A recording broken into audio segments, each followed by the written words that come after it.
আমরা এখন মনেশ্রীতে এসেছি। এটা কি জানো বাবা?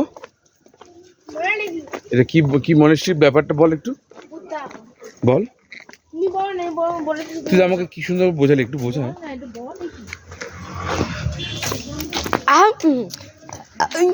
এটা বুদ্ধ মনেশ্রী। এখানে এখানে মঙ্ক মানে যারা পুজো করে, বুদ্ধা পুজো করে, তাই জন্য মনেশ্রীর বাড়িঘরগুলো একবার দেখাতে চাই। বা বাড়িঘরটা উল্টো করতে পারবো না। দেখো বাড়িঘরগুলো মনেশ্রীর হেভি।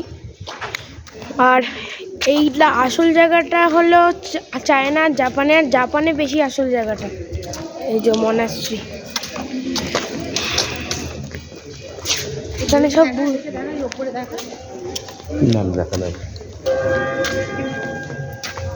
সবাই আছে। সামনে দেখুন মন্দিরটা। কাট করে দেবো।